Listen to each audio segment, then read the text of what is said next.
E aí galera, tudo tranquilo? Professor Pietro na área, sejam muito bem-vindos então mais uma vez ao meu canal do YouTube. Vamos dar sequência então às nossas aulas de prescrição penal.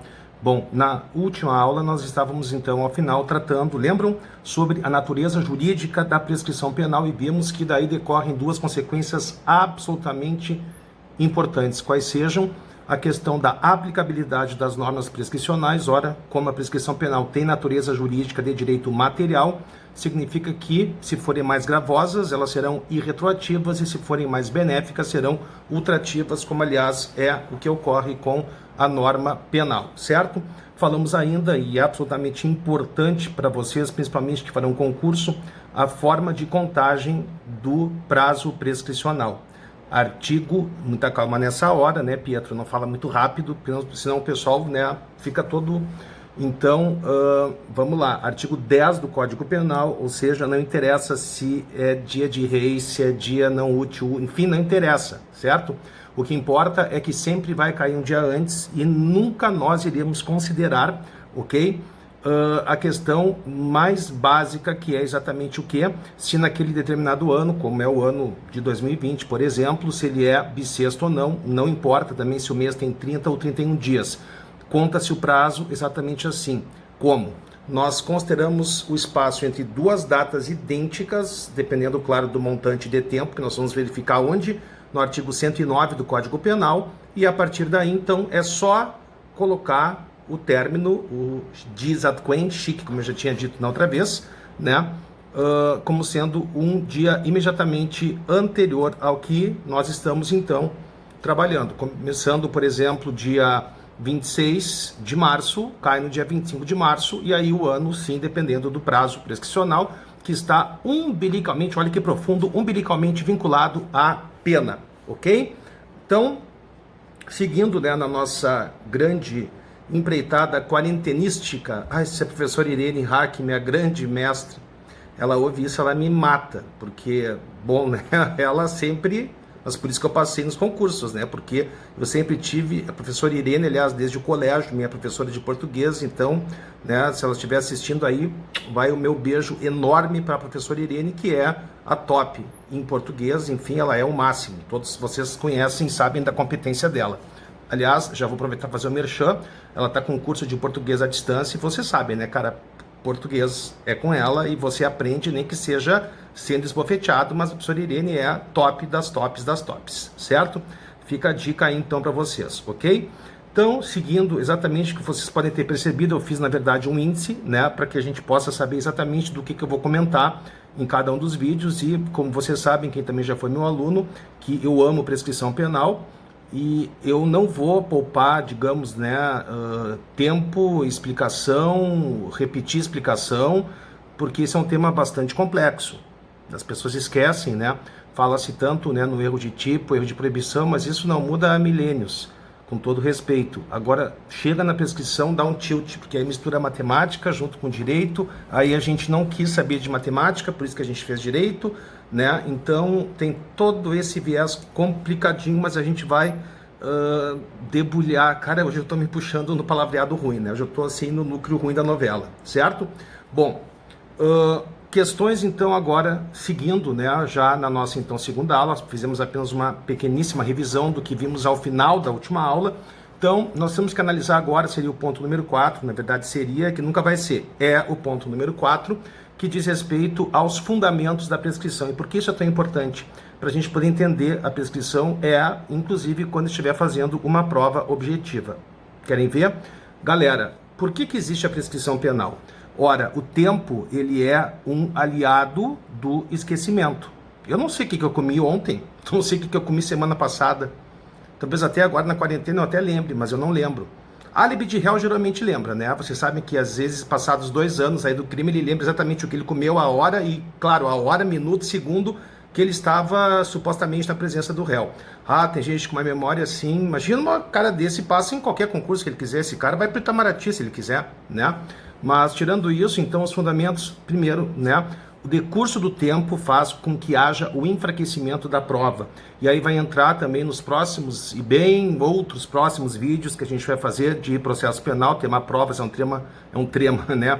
É um tema muito importante porque porque é um tema que se, né, apresenta como imprescindível. Aliás, não é à toa que é o tema da preferência do meu mestre, o grande Rosmar Rodrigues Alencar. Esse é o cara. É o cara, vocês conhecem, ele escreve aquele melhor livro de processo penal do Brasil, mais didático, mais profundo ao mesmo tempo, com uma bela escrita. Aliás, já saiu a nova edição, eu estou esperando a minha chegar, porque a minha não chegou ainda, já comprei, certo? Mas ele escreve então juntamente com o Nestor Távora, e vocês sabem, né? Um livro que já está aí há mais de 14 edições no mercado, é um livro que é um livro de respeito. Então ele fala muito da prova, aliás, ele tem falado isso muito, a necessidade, então não vamos deixar de fora também para orientar o estudo de vocês, porque isso com certeza vai ser objeto de pergunta na prova, tá? Então, o decurso do prazo, ele enfraquece o suporte probatório.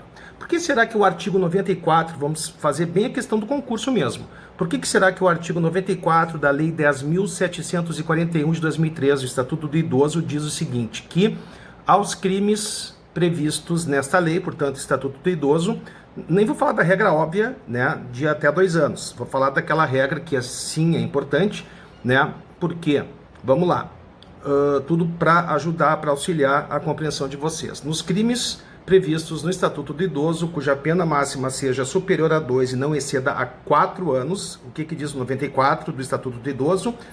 Em juízo, não vai ter termo circunstanciado porque não é uma impo, mas em juízo adota-se o procedimento sumaríssimo. E por quê? Ora, para se conferir maior celeridade à apuração do feito. Por quê? Porque nós sabemos que o grosso da prova no processo penal é a prova testemunhal, incluindo-se aí a vítima, ok? Que não é testemunha, é vítima. Mas nós temos de nos habituar a essa realidade, ok? Então, olha só a questão bem concreta e que está totalmente vinculada à questão que eu falei agora do tempo. Quer dizer, o tempo, finalmente o legislador acertou, deu uma dentro, né, com essa questão aí do 94 do Estatuto do Idoso. Claro, para que o agressor do idoso, né, não corresse o risco de o idoso morrer e o cara não ser punido. Por isso, então, se quis conferir maior celeridade a esse rito. É o mesmo que acontece em relação à prescrição. O decurso do tempo enfraquece o suporte probatório. Segundo fundamento, ora, se o suporte probatório está enfraquecido e está mesmo em virtude do tempo, o Estado, como órgão único da persecução penal, no Estado que se intitule democrático de direito, né, vai acontecer o quê? Ele não tem mais essa legitimidade que ele tinha, ou pelo menos no tamanho que ele tinha, ou que deveria ter, para condenar o réu. Por quê? Porque a prova vai ser fraca. O suporte probatório será fraco. Ok? Terceiro fundamento, exatamente o quê? A questão, então, de que, na verdade, né, esses dois agora já, né, estão, na verdade, bem ligados, bem linkados. Alguns até o consideram um só, porque um leva o outro consequentemente. Se eu não tenho prova, o Estado não tem legitimidade para condenar. Mas, bem, terceiro fundamento, galera. Lembram? Também um tema que se discute muito, a gente vai enfrentar aqui, lá quando nós enfrentamos bem no início do estudo da sanção penal, especificamente da pena, que é uma das espécies da sanção penal, ao lado da medida de segurança, nós estudamos o quê? As teorias que justificam ou não, para alguns, a imposição de uma pena. Então nós temos as teorias abolicionistas e nós temos as teorias justificacionistas. Lembrem-se que nesse viés justificacionista nós temos a absoluta, cuja palavra-chave, a palavra que a define é a retribuição. Prova disso que o Brasil adotou é o perdão judicial. E o que eu quero falar agora, que tem a ver com o nosso tema, é a teoria justificacionista no seu viés relativo, que tem como palavra principal, lembram, a prevenção. Essa prevenção, como nós sabemos, ela se subdivide em algumas espécies. A prevenção geral, que se destina, portanto, a toda a coletividade, e aí ela se subdivide na geral em positiva e negativa, mas o que importa a teoria justificacionista relativa, ok? Especial, que geral é para todo mundo, especial é aquela que se destina especificamente à pessoa do réu, tá? Então, vamos lá. Nesse viés da teoria justificacionista relativa, cuja tônica é a prevenção, no seu viés positivo, o que nós temos? Positivo, fazer. Tomara que o teto não caia. que nós temos? Nós temos um fazer, algo positivo, que é nada mais nem menos, coragem, Pietro, a obrigação que o Estado tem de preparar o réu para o retorno ao convívio em sociedade. É a ressocialização. Ora, nós sabemos que a reincidência é uma das causas interruptivas da prescrição executória. Está lá no artigo 117, vou de novo. A reincidência é uma das causas interruptivas da prescrição da pretensão executória. Ora, se o Estado, mesmo não tendo punido o réu por conta da prescrição, mas se mesmo assim o réu não tiver cometido um novo crime, é porque, diz a doutrina, a parca doutrina que nós temos acerca do tema, que, de alguma forma ou de outra, uma das grandes finalidades da pena foi atingida, mesmo o réu não a tendo cumprido, que é o fato de ele não voltar a delinquir. Prova disso é que como eu já disse, reincidência é uma das mais importantes causas interruptivas da prescrição, certo? E ainda nós temos, então, como o último fundamento, esse é muito importante, eu vou começar trazendo uma lição de um cara que eu admiro demais, de um cara, se ele ouve, coitado, né, vai me matar, mas mora aqui perto da minha casa, o grande ex-ministro do Superior Tribunal de Justiça, Rui Rosado de Aguiar Júnior.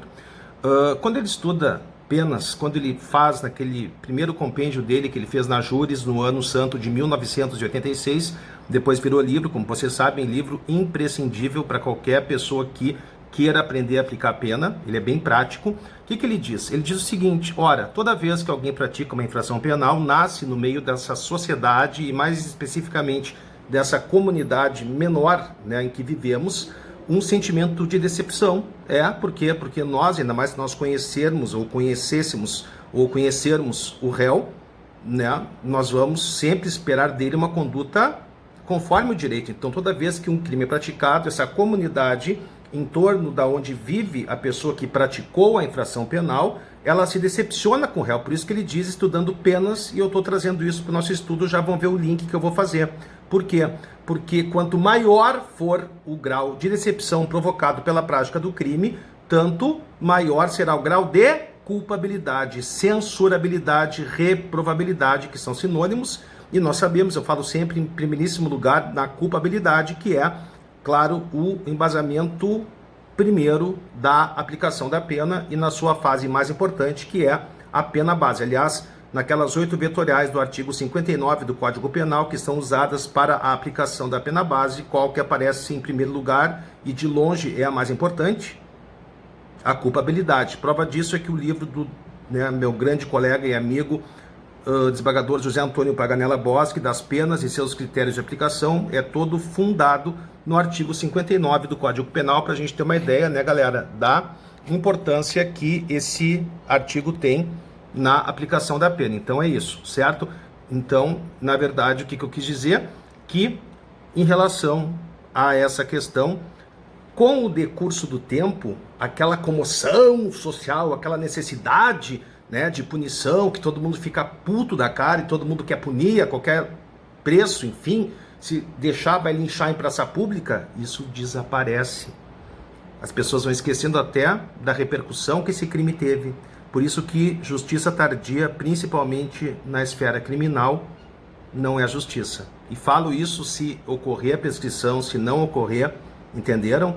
E vejam que interessante, porque o próximo tema é a imprescritibilidade. O que eu falei agora? O tempo é um inimigo da pretensão de punir do Estado. Agora, lembremos, quer dizer, não sei para que o Brasil assinou, né? O Estatuto de Roma e tantos outros, porque não segue. Nós sabemos que no Brasil, embora existam 3 posições acerca do tema, lembram, a que prevalece é a de que o crime de tortura é prescritível. Não sei por que, repito, o Brasil é signatário do Estatuto de Roma, que prevê, dentre, né, os crimes que são vários ali previstos, de lesa humanidade, obviamente a tortura, que graçou, né, durante séculos aí na história. Ora, vejam que aqui no caso de crimes de lesa humanidade, e por isso o Estatuto de Roma, o tempo ele não atua favoravelmente ao acusado, no sentido de que aquele clamor pela punição ele vá diminuindo, muito pelo contrário, por isso que é imprescritível, por exemplo, o crime de tortura e todos os que estão previstos no Estatuto de Roma, que são chamados, né, enfim, de crimes de lesa humanidade. Hein? Lembram disso? E por quê, galera? Exatamente porque são crimes que acontecem quase que na totalidade das vezes em regimes, em épocas, em momentos de exceção, em que as pessoas não têm acesso a qualquer tipo de informação e muito menos, né, nós temos um poder judiciário independente, legislativo independente. Por quê? Porque nós temos uma ditadura. Então vejam que acontece o fenômeno exatamente inverso, ou seja, quando cessa o estado de exceção, é que aí sim vem num crescente a necessidade de punição do réu. Por isso que esses crimes são imprescritíveis. Aliás, nem teríamos como coletar provas durante o regime de exceção. É a partir da abertura, é a partir da democracia que nós, então, vamos, né, obter, e muitas vezes não é fácil mesmo já na democracia, a obtenção desses documentos para que, então, aí sim, perceberam a diferença? Aqui nesse caso específico, então, que eu estou falando agora, o poder de punir com o transcurso do tempo é o que permite a punição e, portanto, a punição ela fica fortalecida, certo? Esses, então, os fundamentos da prescrição, certo? Imprescritibilidade deveria ser a tortura, porque o Brasil é signatário do Estatuto de Roma. Agora, cuidado, numa prova vocês vão dizer que o crime de tortura ele é prescritível. Sim, lá da Lei 9455 de 1997, tantas polêmicas ela traz, né? Mas vocês dirão isso, agora cuidado numa prova do Ministério Público Federal, porque o entendimento predominante lá é de que esse crime de tortura ele é imprescritível exatamente por conta do Estatuto de Roma, certo? Mas os dois casos que nós temos certos de imprescritibilidade no Brasil, vocês sabem quais são. A Lei 7.170, que ainda, né, se discute acerca da sua efetiva constitucionalidade, mas ela, né, lei de, enfim, segurança nacional, estabelece o quê? Que são imprescritíveis os crimes praticados contra a ordem democrática ou o Estado democrático de direito, certo? Que atentem contra a ordem constitucional e o Estado democrático de direito, e ainda a imprescritibilidade em relação aos crimes de racismo e, dependendo agora da última decisão do Supremo em relação à homofobia, Lei 7716 de 1989. Então esses são, repito, 7.170 e 7716 de 89, os dois únicos casos, então, legalmente previstos de imprescritibilidade. Até na Constituição da República está prevista essa imprescritibilidade ou essas imprescritibilidades, certo? Próximo tópico, nosso curso, né? Estamos aqui num curso, por isso que nós estamos tocando, tá? Depois, claro, virão dúvidas e eu vou responder a cada um de vocês, ok? Bom, mas espero que estejam entendendo a dinâmica, né, da proposta, para que vocês tenham uma orientação, um curso, um verdadeiro curso gratuito, online, para que vocês tenham essa cobrança, porque, galera, depois que nós encerrarmos cada tema, nós vamos, então, trabalhar questões de concursos. Aí nós vamos entrar ao vivo para a gente fazer, né, via também Instagram, enfim, para, dependendo, atingir o maior número de pessoas. Eu quero daí que vocês, então, tendo assistido a esses vídeos, vocês possam responder junto comigo, ok? Não pensem que nós não vamos fazer aí uma cobrança, porque não adianta, né? O bafo na nuca é importante, ainda mais em tempos de quarentena, a gente fica ali meio perdido, ninguém tá cobrando, então eu vou ficar de boa, né? Quanto mais tempo a gente tem, menos a gente o aproveita. Bom, vamos adiante. Prescrição e institutos afins. Não podemos confundir a prescrição penal, por exemplo, com a decadência. Por quê? Primeiro, a prescrição penal, ela, certo, ocorre em quaisquer espécies de ação penal pública incondicionada, pública condicionada, privada exclusiva, privada subsidiária da pública, enfim, e também em qualquer momento dessas todas as espécies de ação, antes, durante ou até após o encerramento, o término da ação penal. A decadência já não. A decadência, ela somente pode acontecer antes do início de uma ação penal pública condicionada ou de uma ação penal privada, prazo de 6 meses, que, cuidado, ele não se suspende, ele não se interrompe e ele não se prorroga. Portanto, num caso de decadência, que também se conta conforme o artigo 10 do Código Penal, porque a decadência tem natureza penal, embora isso seja um pouco estranho, né, porque ela mexe com a questão da ação penal, e tem natureza flagrantemente processual, mas ela tem natureza penal porque, antes de tudo, a decadência está prevista, como eu expliquei na primeira aula, no artigo 107 do Código Penal e, portanto, tem preferência a parte penal, certo? Bom, antes do início de uma ação penal exclusivamente privada ou pública condicionada, certo? Não se suspende, não se interrompe, aonde eu parei? Não se prorroga. Portanto, se um determinado prazo decadencial, seja para oferecer à vítima, ou CAD, né, cônjuge, ascendente, descendente, ou irmão, companheiro e companheira ainda também, mas enfim, a representação ou o oferecimento da queixa-crime, se esse término do prazo decadencial cair num dia que não seja um dia útil, não se iludam, porque não se prorroga, eu disse não se prorroga até o primeiro dia útil seguinte, cara. Isso aqui não é prazo processual. Portanto, digamos que o prazo ele fosse findar num sábado ou num domingo. Cara, se você não interpuser a queixa ou não ofertar a representação até sexta, que é o dia útil em que o fórum está aberto, babaus, como se diz, acabou, certo? Bom, depois nós temos ainda que analisar a prescrição e a perempção. Prescrição, já falei, virtude do tempo, em qualquer ação penal, em qualquer momento, enfim. A perempção não. A perempção é, conforme artigo 60 do Código de Processo Penal, lá estão as hipóteses, embora prevista também no artigo 107, inciso 4, ali se encoxando com a prescrição e a decadência, como eu havia dito na primeira aula, certo? É uma causa extintiva da punibilidade que atinge exclusivamente ações penais privadas exclusivas, ficou linda a frase, né?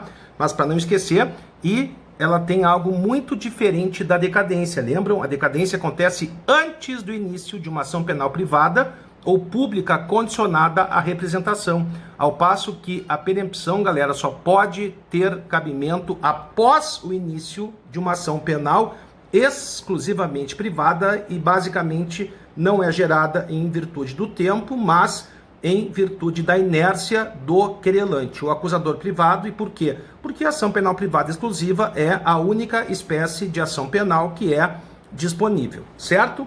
Bom, depois, próximo tema é a prescrição e mérito. A pergunta, e já foi feita inclusive numa segunda fase de uma prova de juiz federal, TRF5, foi a seguinte: o réu condenado pelo TRF, pelo juízo federal, depois a sentença confirmada pelo Tribunal Regional Federal, e aí dizia bem assim na prova dissertativa: durante a subida, porque o réu recorreu, modo especial, ao Superior Tribunal de Justiça, durante a subida, foi horrível essa, o réu morreu, tá? Não vou mais fazendo aqui esse monte de careta. O réu morreu. Morte, como nós sabemos, é a primeira das causas que extinguem a punibilidade, aliás, prevista no artigo 107.1 do Código Penal. Aí vai a pergunta, qual é? Será que quando o Superior Tribunal de Justiça recebe esse recurso, mas o réu já estando morto, e claro, aqui prova tarifada, né, somente se comprova mediante a juntada da certidão de óbito, precisa ou não precisa enfrentar o mérito? Súmula 241 do extinto Tribunal Federal de Recursos. Não. Mas é fácil dizer se você não é o réu, né? Porque tudo bem, você morreu. Extinta está a punibilidade. Mas, cara, eu, se fosse o réu, inclusive perante a minha família, seja qual for a causa extintiva da punibilidade, eu gostaria que analisassem o mérito. Por quê? Até para que eu pudesse provar a minha inocência, para resgatar o meu caráter, a minha honra. Então, muito cuidado. A gente vai ter que responder na prova, salvo se for defensoria pública, tá? De que, uma vez consumada, uma vez verificada a ocorrência, a consumação do instituto da prescrição penal, fica absolutamente impedida a análise do mérito, ok? Bom, vamos adiante. Espécies de prescrição. O que é fundamental aqui? Vou começar fazendo uma comparação. Quando a gente vai aplicar a pena, qual é a nossa grande, maior preocupação? Bis in idem. E olha que o nosso sistema, que é chamado de relativa determinação, portanto, o juiz ele vai fixá-la de acordo e entre os patamares mínimo e máximo combinados em abstrato. Não é isso? Pois é. O que acontece? Por que o 59, já se deram conta, é o artigo mais difícil de ser preenchido pelo juiz e acaba muitas vezes sendo um cola-copia? Talvez agora não, né? Porque faleceu o homem que inventou, tô brincando, mas galera, por que é tão vazio?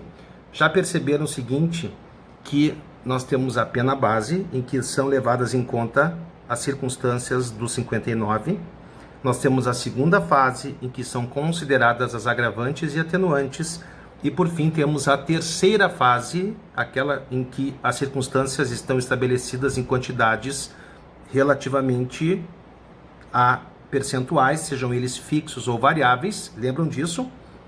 E as qualificadoras. O que acontece? Elas se repetem. Os motivos estão no 59, estão como agravante ou atenuante, estão como majorantes e minorantes e também como qualificadoras. E agora, onde é que eu vou inserir isso? Então, o que a gente sabe? Ó, qualificadora é o que vale mais. Imediatamente depois, majorante e minorante, imediatamente depois, agravante e atenuante e, por último, o 59, porque quantitativamente, eu não disse qualitativamente, quantitativamente o artigo 59 é o que vale menos. Entenderam? Então, o que acontece em relação à aplicação da pena? Uma fase exclui a outra. E a gente começa qualificadora, terceira fase, segunda fase, primeira fase. Estranho, né? Ao contrário, né? Começar ao contrário, mas é assim por conta da questão de, claro, não é calcular, começar lá. O juiz vai ter que dizer, caso ele tenha, por exemplo, uma majorante, terceira fase, que apareça também no 59, o quê? Sabe-se que tal circunstância caberia no 59, mas como também é aplicável lá na terceira fase, que vale mais, deixo de fazer incidir nessa fase. Entenderam? Uma exclui a outra. É o que acontece nas 4 espécies de prescrição. Elas têm uma ordem de preferência e uma exclui a outra. Para quem já foi meu aluno, vai estar lembrando do quê? Da teoria litorânea, lá de Taormina. Lembram? Na Sicília. Então, em primeiríssimo lugar, nós tentamos fazer inserir o quê? A prescrição da pretensão punitiva abstrata. Essa prefere qualquer outra. Claro, ela geralmente não se perfectibiliza. Por quê? Porque é a única que leva em conta a pena máxima combinada em abstrato e, a não ser que o cara seja um barrichello, né? Enfim, que vá muito devagar, mas é difícil. Depois, na ordem, prescrição retroativa. Aliás, você só chega na prescrição retroativa se não tiver cabido prescrição em abstrato. Terceira, prescrição intercorrente, e ela possui mais 2 sinônimos, então, prescrição intercorrente, subsequente ou superveniente, ou seja, eu só vou chegar na prescrição intercorrente, subsequente ou superveniente se não tiver cabido prescrição retroativa e se não tiver cabido a prescrição em abstrato. Uma exclui a outra, certo? Uma prefere a outra. E por fim, porque essas primeiras 3 ainda são muito mais benéficas para o réu, como a gente comentou na primeira aula. Por quê? Porque elas formam a chamada prescrição da pretensão punitiva, ou seja, como elas se consumam antes do trânsito julgado para todo mundo, o réu nem com maus antecedentes sai da história. Por quê? Súmula 444 do STJ. Só podem ser considerados maus antecedentes aquelas infrações, então, que já condenatórias, né, que o réu tenha sido condenado, mas com trânsito em julgado definitivo. Ora, em se tratando de prescrição da pretensão punitiva, seja abstrata, retroativa ou intercorrente, o que acontece? O que acontece é que só, no máximo, pode ter havido trânsito em julgado para a acusação, como a gente falou, que, aliás, está lá no artigo 110, parágrafo 1º do Código Penal, certo? E se não tiver cabido qualquer uma dessas 3, aí nós vamos só então para a prescrição executória, ok? Essas então são as espécies de prescrição. Diante do tempo, já temos aí 30 minutos de vídeo. Vamos parar por aqui, porque senão depois vai ficar muito maçante para vocês. E nós vamos já imediatamente na próxima aula já estudarmos, já adentrarmos, já mergulharmos de cabeça na prescrição abstrata, ok? Um beijo muito grande, sigam conosco e ó, vamos lá, galera, vamos aproveitar esse tempo aí pra gente estudar e quando isso tudo passar, e vai passar, a gente vai voltar bombadíssimo de estudo para os nossos concursos. Vida que segue e até a próxima!